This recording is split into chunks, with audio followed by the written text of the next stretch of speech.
spokesperson ng DOH kaugnay po doon sa salmonella outbreak umano sa National Center for Mental Health.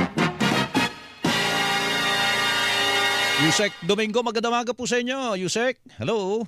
Magandang umaga Melo at magandang umaga sa lahat ng mga kapusong nakikinig at nanonood. Opo, gaano katotoo po na may outbreak po ng salmonella dyan sa National Center for Mental Health sa lungsod ng Mandaluyong, Yusek?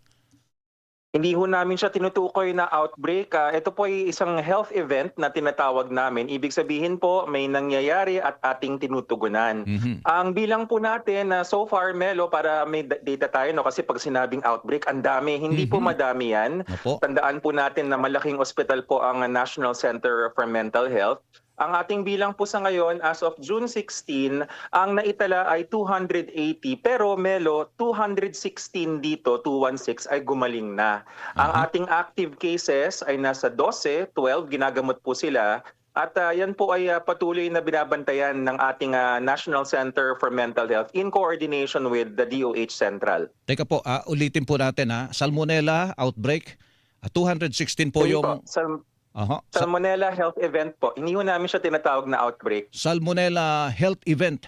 Pero Health event. pero 216 po out of the 260? Tama po ba 'yon, Yusek? Ulitin ko po, 280, 280 ang ating naitala. 216, 216 ang gumaling na. Opo. At 12, 1 to 12 ang ating active cases na Ayun. kasulukuyang ginagamot. So marami talaga ang tinamaan, kaya lang yung iba gumaling na po, karamihan ay gumaling. 12 na lang po yung may active case ng, ano tawag ninyo doon? Salmonellosis. Salmonella typhi. Pero actually, Melo, ito pa isang magandang para sa kaalaman din natin mga kapuso. Yung sakit po is typhoid. Opo. Yung salmonella po, bacteria po yan. Marami pong iba-ibang klaseng salmonella. So mas maganda para may kalinawan, tawagin po nating typhoid. Typhoid na po ang ating itatawag. Opo.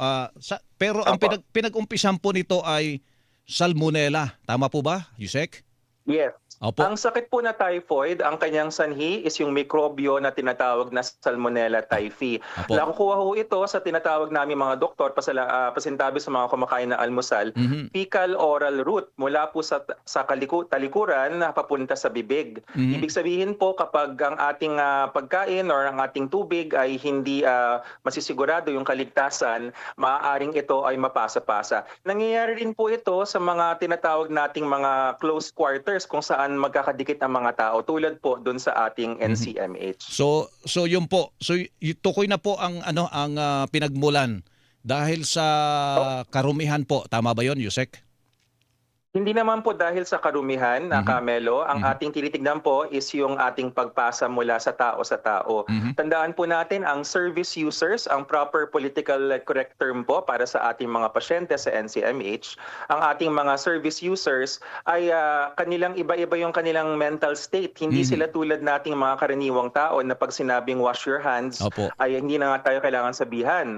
O kaya tayo ay maingat sa ating kapaligiran or sa ating pagkain. Opo. Nagkakaroon po ng ganong mga sitwasyon kaya hindi po natin ma-assure kaagad na yung nakagawian nating sanitation practices sa ating sarili ay nagagawa ng mga service users ng National Center for Mental Health. So yun po pala. So malinaw po ito. So meron na lang tayong dalawa po na active case pala.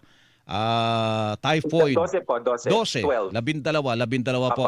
So yung iba po ay gumaling na po.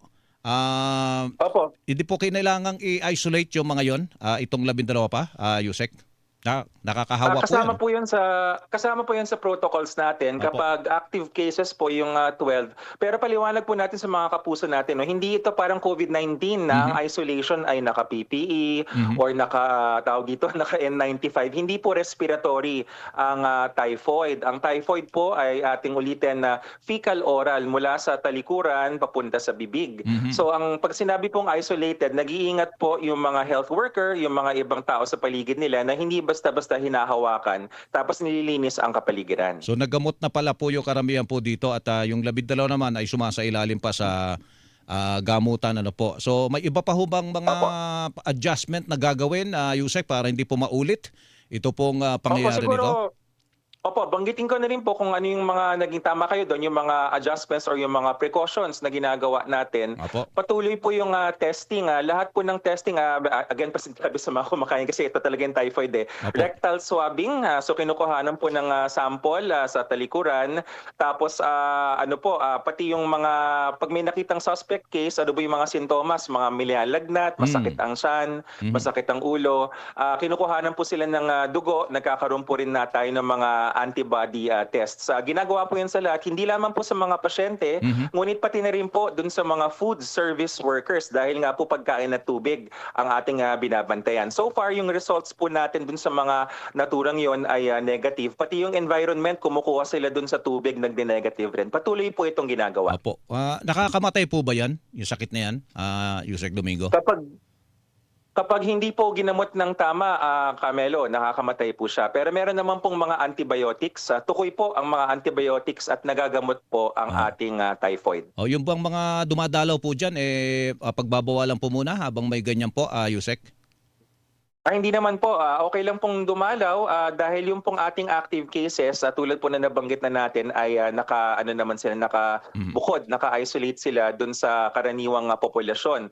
At saka paalala rin po sa mga ating mga bumibisita or dumadaan doon and sa lahat na rin po ng mga ospital, standard precautions po tayo. Maghuhugas lagi tayo ng kamay or kung di tayo naghuhugas, may makikita ho kayo yung mga alcohol dispensers sa mga ospital. Kaya po nandyan sa paderian para pag dumaan po kayo, pwede nyong bombahan ng konti ng konting alcohol. Yung kulay blue pa nga doon na may brand yun pero it's also a disinfectant. Opo. Tapos malilinis yung mga kamay natin. Sige po. Yusek Domingo, salamat po sa impormasyon na ito. Magandang umaga po sa inyo. Magandang umaga, Melo. Opo, si Undersecretary Albert Domingo, spokesperson ng Department of Health.